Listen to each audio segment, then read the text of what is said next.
Luana Piovani, um fenômeno interessante. Algumas pessoas amam, outras pessoas detestam. A questão é que ela é detestada ou amada por hablar. Hablar mesmo. Dar opinião, falar o que pensa, dar aquela opinião que muita gente pensa, mas não tem coragem de falar. Luana Piovani é um fenômeno.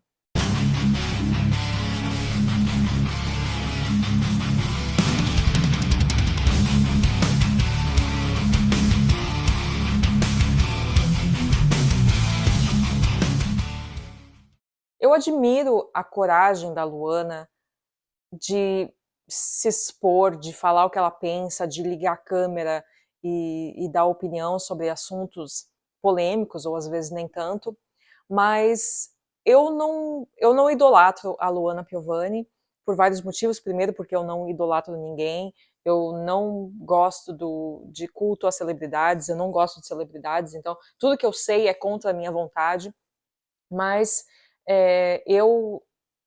eu acredito que as pessoas tenham sim que se manifestar, elas tenham que dar opinião, principalmente quando é aquela opinião que vai contra tudo aquilo que a gente está acostumado a ouvir, né. Eu tenho algumas questões um pouco até, eu diria, pessoais com a Luana Piovani, porque, para ser bem sincera, ela me lembra uma pessoa extremamente narcisista com quem eu tive que conviver durante o período da minha vida, e ela tem o mesmo jeito de falar, a mesma aquele ar de soberba, de falar com o nariz empinado, isso me traz um pouco de gatilho. Então, as lembranças que eu tenho dela, são dela falando quando ela se, separou do pai dos filhos dela. Eu lembro que ela fez um vídeo dizendo que quem estava perdendo é ele, que ele que não acordava mais com as crianças, pulando na cama, mas foi de um jeito muito assim, com dor de cotovelo, sabe aquela coisa assim, nem queria mesmo, ele não me quer, mas eu nem queria mesmo, fui eu que falei que queria me divorciar. Então, eu acho que ela tem essa, às vezes ela é muito sensata, mas em outros momentos ela é muito close errado, ela é muito narcisista, e isso não me cai bem, né. Eu lembro também que ela deu uma entrevista dizendo que ela foi chamada para fazer uma audição para um filme, um projeto norte-americano, e que ela nem fez o teste, porque ela sabia com certeza que ela ia passar. Eu vou colocar o vídeo. De melhor atriz. Eu vou dirigir um filme gringo, O Jardineiro Fiel, e vai ter um casting entre 4 atrizes para fazer a protagonista. Ela é uma mulher que luta pelos direitos e eu queria saber se você pode vir para Los Angeles fazer o teste daqui 2 semanas. Eu tremia. O filme da minha vida passou na minha cabeça e naquele momento eu falei, cara, eu tenho que tomar, acho que talvez a decisão mais importante da minha vida. Eu conheço poucas pessoas éticas como eu. Eu falei, eu sou protagonista desse filme. Esse filme já está todo montado. Eu não posso, por causa de um teste em 2 semanas, abrir mão de uma estreia daqui 4. Porque você sabe que eu tenho uma autoestima que devia ser vendida, embalada e doada, né? Eu falei, porque eu vou fazer esse teste e eu vou pegar. E eu vou como o Casamento de Romeu e Julieta do Bruno Barreto. Porque ele vai ter que arrumar outro protagonista, porque eu vou pegar esse filme. E eu não posso fazer isso. Tem 150 pessoas me esperando. Eu falei, Fernando, eu em 4 semanas começo a protagonizar um filme. Eu não posso ir pra Los Angeles, correr o risco de ter que jogar tudo pra cima. E eu não fui fazer o teste. E ela ganhou o Oscar de melhor atriz. Eu vou dirigir um filme gringo. Rachel Weisz. Olha a arrogância, o delírio narcisista da pessoa de dizer que ela deixou de fazer o teste para esse filme porque ela tinha certeza que ela ia conseguir. Nossa, isso me dá tanto gatilho, porque isso é muito, muito comum em pessoas narcisistas, e quem já conviveu com uma pessoa assim sabe o inferno que é todo o fracasso que eles vivenciam na vida deles sempre é culpa de alguém, ou se eles tropeçam na rua é porque alguém tem inveja deles, alguém fez uma macumba para eles, alguém fez um trabalho espiritual para nada dar certo na vida deles. Nunca é culpa deles. Então chega ao ponto de dizer que ela deixou de fazer o teste porque ela sabia que ela ia ser escolhida. Ela achou que ela ia ganhar o teste da Rachel Weisz. E foi por isso que ela não foi, porque ela já tinha um outro compromisso e tinha 150 pessoas esperando por ela para ser protagonista desse filme. Eu não tenho nem palavras para dizer o quanto isso representa o delírio do narcisista. Enfim. E daí tem também ela falando sobre o trabalho que ela faz em Portugal, porque agora ela mora em Portugal já há alguns anos, e ela faz um trabalho num restaurante onde ela canta, e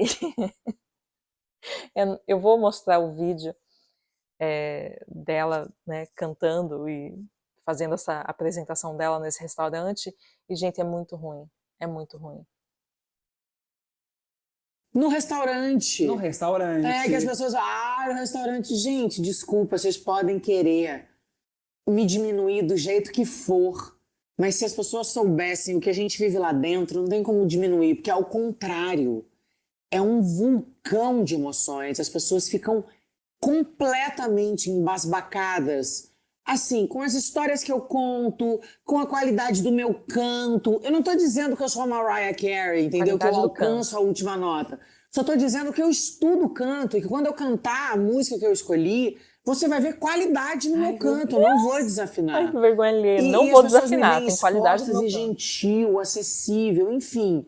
Então, assim, não adianta querer me diminuir porque eu tô trabalhando num restaurante. Se quem vai no restaurante vê o pó de pirlim-pim-pim que fica ali, o nível e qualidade do que eu entrego. O nível e qualidade do que eu entrego. É o bullying que não cola? Sim. É o apelido que não pega? Ai, gente, é demais. É demais. Daí aqui é ela cantando no... Is for the way you look at me. At me. Is for the only one I see. Is very, very extraordinary. Eu não consigo.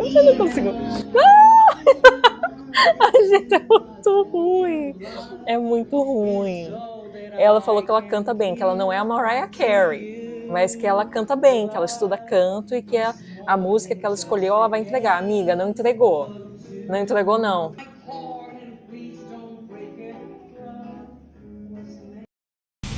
Gente, tudo que eu sei sobre celebridades é contra a minha vontade. E esse é o tamanho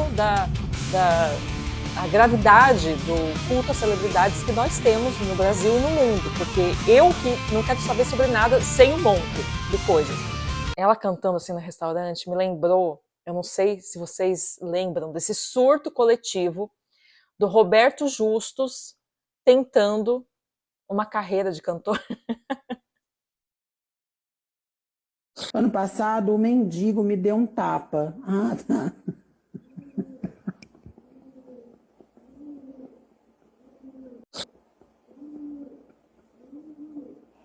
Sim, o Roberto Justus tentou uma carreira de cantor. E é muito vergonha alheia, e eu vou ter que pôr aqui porque me lembra muito, foi a mesma vibe, same energy, a mesma energia.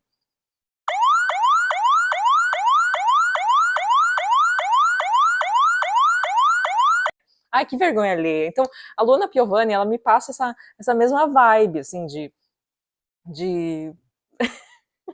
Roberto Justus, essa super autoestima, né, autoestima nas alturas.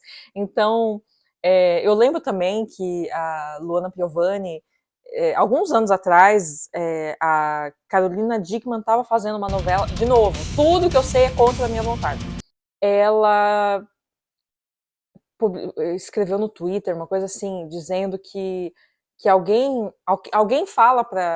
conta para Carolina Dickmann que ela está passando vergonha, tentando ser bonita, parecendo um tronquinho, querendo dizer que ela não tinha seios, que ela tinha seio muito pequeno, que ela estava parecendo um tronquinho e que ela precisava de seios para ser uma mulher bonita. E ela não falou, na verdade ela não falou Carolina Dickmann, mas daí uma pessoa respondeu a Carolina Dickmann e ela só deu um sorrisinho, né, confirmando que era. Então, assim, não se faz esse tipo de comentário, ainda mais nesse mundo, né, de super pressão estética, que é o que eu falo bastante nesse canal, né, é, você falar isso de uma outra mulher, você falar do corpo dela, dizer que ela não pode ser bonita porque ela tem seios pequenos. Então, não, ali já me criou uma antipatia em relação à Luana Piovani que é muito difícil é, curar. Então, eu não sou fã da Luana Piovani, mas eu tenho que admitir que ela se posiciona sobre assuntos, ela fala sobre coisas importantes que outras pessoas não falam, né? Ela também teve a questão do Neymar, inclusive foi processado sobre isso, que tinha um projeto, uma PEC, né, que estava circulando no Senado, que defendia a venda de áreas costeiras nas praias, o que é um verdadeiro absurdo, porque a praia é pública, né? A praia é, pertence a todos nós, e inclusive para quem já viajou para as praias do Caribe, isso é muito comum, as praias serem propriedades privadas dos hotéis, das grandes redes hoteleiras, dos hotéis, e você não pode usar aquela praia, você não pode entrar na praia, você não pode sentar na areia, você não pode entrar no mar, se você não é um hóspede daquele hotel. É uma coisa horrorosa.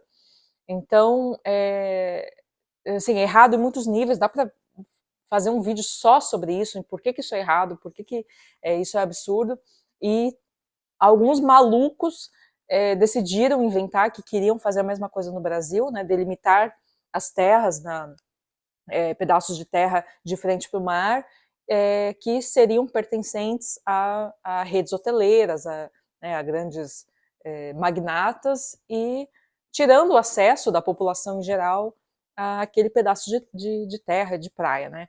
E, e o Neymar foi a favor disso, porque, claro, ele sempre tem que estar do lado errado de tudo, né? Ele sempre tem que defender o que é o absurdo, e a Luana Piovani chamou ele de mau caráter por ele estar endossando essa PEC, inclusive ela foi processada por ele, né? Ela também fazia uma exposição frequente do Pedro Scooby, do pai dos filhos dela, porque ele não pagava pensão alimentícia, tinha desentendimentos em relação à educação dos filhos. Isso é muito importante porque eu vejo muitas mulheres que têm problemas com os ex-maridos, com os pais dos filhos delas, elas muitas vezes se dão por vencidas. Ah, ele não paga a pensão, mas deixa, eu me viro, eu tenho ajuda de outras pessoas, eu tenho meu próprio emprego, ou meu pai me ajuda, minha mãe me ajuda, né, eu tenho outros parentes, eu tenho uma rede de apoio, né, e eu vejo que muitas mulheres acabam deixando mesmo por cansaço,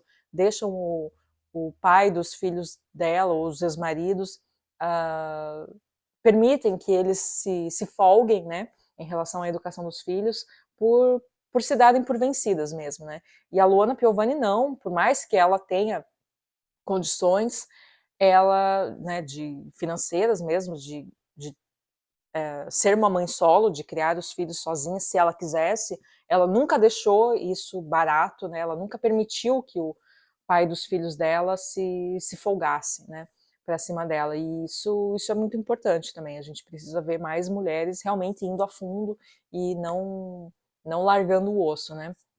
E, principalmente, também quando em 2008, quem se lembra de quando ela namorava o Dado Dolabella, e ela foi vítima de violência por parte dele, né, violência conjugal.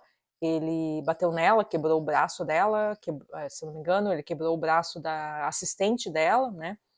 Eles entraram numa briga e ela falou abertamente sobre isso e ela entrou na justiça, né, o que foi muito muito corajoso da parte dela, porque até então e até hoje não se fala muito disso, as mulheres têm muita vergonha de admitir que são ou que foram vítimas de violência conjugal, principalmente quando são mulheres ricas e famosas, né? A gente sempre pensa que briga conjugal, homem que bate em mulher, é nas periferias, né? É gente pobre, casal pobre. Não é não, a diferença é que O rico não fala sobre isso, o rico tem vergonha, a mulher rica se esconde, né? E ela sempre falou sobre isso, ela não deixou barato, ela entrou na justiça por ela e pela assistente dela, que também foi violentada, né? Teve o braço quebrado por causa dele. E isso, inclusive, foi muito antes, em 2008, muito antes do caso de violência conjugal que a Luísa Brunet sofreu em 2016. Ela era casada, esqueci o nome do marido dela na época, ela era casada e ela sofreu uma agressão física por parte do marido dela, e ela veio a público falar isso, e eu lembro que foi assim uma notícia que estourou muito, porque era a Luísa Brunet. E muitas pessoas, e ela mesma fala que ela foi muito criticada, porque pelo público em geral, dizendo que, mas se ela apanhou, deve estar mentindo, ou não deve ter sido tanto assim, ela deve estar aumentando, ou ela deve estar inventando, ou se ele chegou a bater nela, aconteceu alguma coisa, ela fez alguma coisa que deixou ele muito nervoso, né? Então a Luísa Brunet, uma mulher poderosa, uma mulher rica, sofrendo esse assédio, né, do público, sendo criticada por falar abertamente sobre a violência conjugal, a violência física a qual ela tinha sido submetida, né? Isso em 2016, 10 anos atrás, né? Minha mãe demorou 20 e poucos anos sofrendo violência doméstica, 25 anos sofrendo violência doméstica, a minha bisavó a vida inteira, porque ela não sabia que isso era violência, era uma coisa naturalizada, como é o racismo naturalizado, como é a questão do homem, como ele trata as mulheres, é que a gente sabe, você agora falou, né? Pediu tanta desculpa, né? Essas coisas são naturalizadas. Então, assim, eu sempre falo, quando eu vou falar para as mulheres, eu conto um pouco da minha história, mas a minha história é diferente de todas elas. Cada uma tem sua história e cada um tem seu tempo. A Hebe Camargo sofreu violência a vida inteira, a gente nem sabia. A tia Palmeirinha só contou com 70 anos de idade. Não sei se vocês lembram quando ela falou. A tia Palmeirinha sofreu violência doméstica nos 20 anos. E quem sabia disso? Ninguém. Era privado. Era um cárcere privado. Eu decidi contar em 2016, quando eu sofri violência aguda em Nova York, depois de uma festa do Homem do Ano, sem nenhum motivo para mim. Para ele talvez tenha tido outros motivos. Para mim, nenhum motivo aparente que eu tivesse que levar a surra que eu levei. Mas a violência já estava acontecendo 3 anos antes. De um relacionamento de 5, 3 anos, eu sofri muita violência. Eu naturalizei.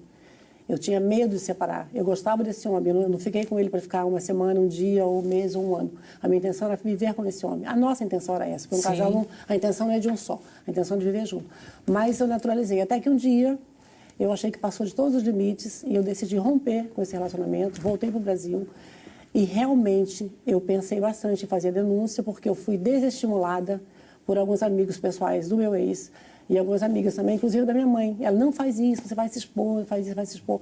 Então, assim, eu tive algumas pessoas que quiseram me levar a um lugar de que eu ia me ser prejudicada, entendeu? E eu estava firme no que eu ia fazer. Decidi fazer uma denúncia em São Paulo, fiz o corpo de delito, estava mais machucada do que eu podia imaginar, porque o corpo de delito, ele faz uma radiografia do seu corpo nu, e você vai ver quais são as escoriações que você teve. Eu tinha 4 costelas quebradas, escoriações pelo corpo, a marca... Enfim, estava toda machucada. Mas, a partir do momento que eu decidi, eu decido. Eu decido botar um fim, eu decido começar. E eu acho que a gente tem que ser assim, né? Decidiu fazer uma música maravilhosa? Valeu a pena? Valeu. Eu já fiz de novo. É isso. Então, assim, as decisões, elas são muito importantes. Mas nem toda mulher consegue ter essa atitude. Então, existe esse consenso de que mulheres ricas, principalmente mulheres famosas, não se colocam nessa posição de vulnerabilidade, não mostram a real vivência dentro das suas casas, né, com os seus maridos, o que elas sofrem com os seus maridos. E isso foi em 2016, 10 anos atrás, e o caso da Luana Piovani foi em 2008, quer dizer, foi há mais tempo ainda, e ela foi uma pioneira nesse sentido de falar abertamente. Foi muito criticada também, mas ela estava pedindo, ela está inventando, ela está exagerando, ela só quer sacanear com ele, ela quer acabar com a vida dele, né? E pelo contrário, né? Ela foi muito criticada e a vida dele continuou sendo, ele continuou, não sofreu grandes represálias, ele continuou na mídia, ele continuou fazendo novela, participou da Fazenda, acho que até ganhou a Fazenda, né? A vida dele não mudou muito, mas ela, em contrapartida, foi muito criticada, né? Então, isso isso eu tenho que realmente valorizar na Luana, e ela realmente, né, ajuda mulheres em muitas questões, mas a questão principal é que a Luana Piovani é esse fenômeno tão controverso porque ela é uma mulher que dá opinião, ela é uma mulher que não é infantilizada, é uma mulher que dá opinião mesmo quando não pediram a opinião dela, ela abre a câmera do celular e faz um vídeo, coloca nas redes sociais e dali viraliza, né? Ela dá opinião em assuntos em que ela não foi chamada, mas se ela tem algo a dizer, ela liga a câmera e ela diz, né? Ela vai contra quem quer que seja, ela vai contra o padrão, ela vai contra o que a mídia em si está defendendo, se ela não concorda com aquilo, e eu acho que mais mulheres têm que fazer isso. Então, nesse sentido, eu acredito sim que a Luana Piovani seja um exemplo de mulher que nós temos que ver mais. Sim, eu trouxe as outras questões, até de uma autoestima mirabolante, que até beira o narcisismo, questões pessoais dela, a questão da crítica ao corpo de uma outra mulher, eu não concordo, mas a questão de se impor, bater o pé e dizer aquilo que você tem que dizer, e ter opinião, e ter conhecimento sobre as coisas, isso é muito importante e isso falta no Brasil, isso falta nas mulheres brasileiras, esse posicionamento. A verdade é que o Brasil é carente de mulheres que se posicionam, que têm opinião, que falam com profundidade. Mesmo quando mulheres apresentam programas de televisão, o que vemos é futilidade, culto ao corpo, infantilização. Não se toca em assuntos que realmente importam. Quando aparece um programa sobre menopausa, por exemplo, o foco é sempre o mesmo: a estética. Rugas, colágeno, como parecer jovem. Nada sobre saúde mental, autonomia, carreira, sexualidade, direitos, violência médica, temas que realmente atravessam a vida das mulheres. Essa superficialidade não é acidental, é conveniente, mantém mulheres distraídas, inseguras e longe de conversas que poderiam transformá-las em agentes de mudança.